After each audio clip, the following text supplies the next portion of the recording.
নামলেই লাল নীল রঙের আলো জ্বলে ওঠে বিভিন্ন সড়ক ও ভবনে। কিন্তু এই শহরেই এমন একটি ভবন রয়েছে যেখানে প্রায় 2 যুগ ধরে কোনো আলো জ্বলতে দেখা যায়নি।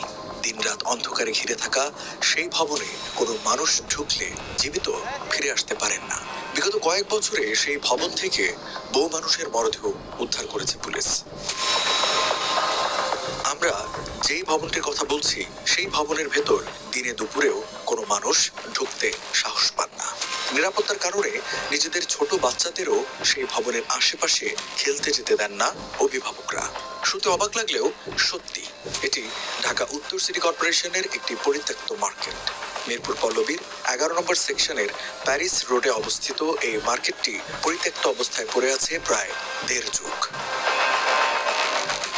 স্থানীয়রা জানান, পল্লবীর 11 নম্বর সেকশনের প্যারিস রোডে সিটি কর্পোরেশনের এই মার্কেটটির ভিত্তিপ্রস্তর স্থাপন করা হয় 1996 সালে। পরে ধাপে ধাপে ভবনটি 6 তলা পর্যন্ত উঠলেও এক পর্যায়ে কাজ বন্ধ হয়ে যায়। 2007 সালের পর থেকে এটি পরিত্যক্ত। দিনের বেলাতেও সেখানে অন্ধকার। এলাকাবাসী তাই ভবনটি চেনেন ভূতের বাড়ি নামে। ভিতরে আপনি গেলেই মাদকের আগুন পাবেন, পোলাপান পাবেন, লোক পাবেন। কত সরকার এলো গেল কিন্তু রাস্তা কিন্তু কোনো পরিষ্কার নেই।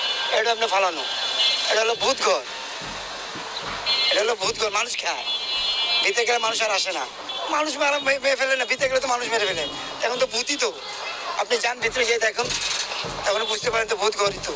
নির্মাণ কাজ বন্ধ হয়ে যাওয়ার পর থেকে সেখানে নেই কারো বাস, এমনকি নেই কোনো নিরাপত্তা কর্মী। দিন দিন ভবনটি অপরাধীদের আখড়ায় পরিণত হয়েছে। মাদক সেবীদের নিয়মিত আড্ডা বসে, সেখানে চলে জুয়া খেলা। ছিনতাইকারীরাও তাদের পরিকল্পনা ও ভাগ বাটোয়ারার কেন্দ্র হিসেবে ব্যবহার করছে ভবনটিকে। নারীদের ধরে এনে সংঘবদ্ধ ধর্ষণ ও কিশোর গ্যাংয়ের আস্তানা হিসেবেও গড়ে উঠেছে পরিত্যক্ত ভবনটি। আনুমানিক 1995 থেকে এভাবে গড়ে দিচ্ছে।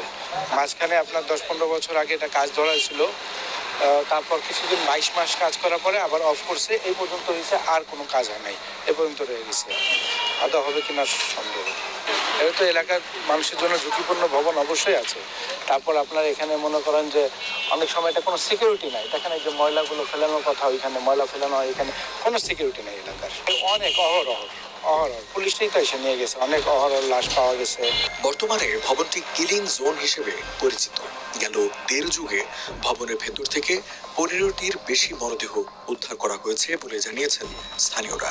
সবশেষ গেল 20 সেপ্টেম্বর সাব্বির নামে এক তরুণের মরদেহ মিলেছে এখান থেকে। জানা যায় তাকে হত্যা করেছিল তারই বন্ধুরা।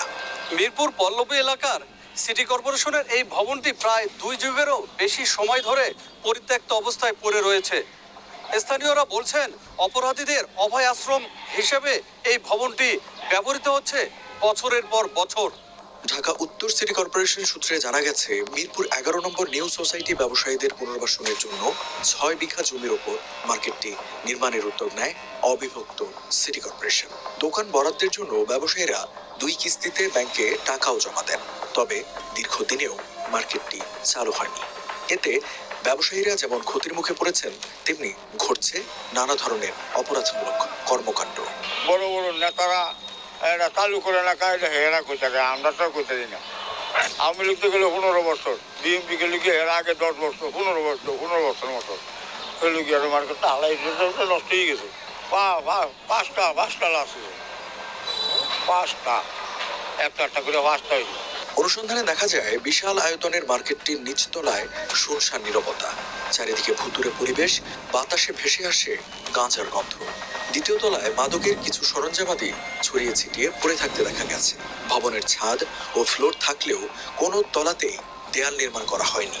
তাই বিভিন্ন ফ্লোরের ছাদ থেকে ধাক্কা দিয়ে নিচে ফেলে দিয়েও হত্যাকাণ্ড ঘটানো হচ্ছে বলে দাবি করেন স্থানীয়রা। এরকমই আছে, এরকম পড়ে রয়েছে। আর এখানে ধরেন যেরকম মাদকের ব্যবসা ভালো হবে, বুঝছেন। এখানে মানুষ আসা মানে কি জীবনের রিস্ক। ছোট মোটো বাচ্চা কে কোন সময় কোখান থেকে কে ফালাই দেয় বলা যায়। ওই ম্যাডাম, আমি যতটা চাচ্ছি আপনাদের সামনে বলে যাচ্ছি যে এই জিনিসটা যদি বন্ধ হয়ে যায় তাহলে বেস্ট হবে।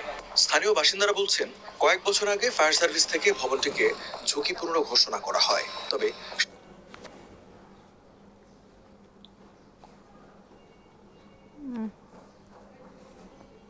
Yeah.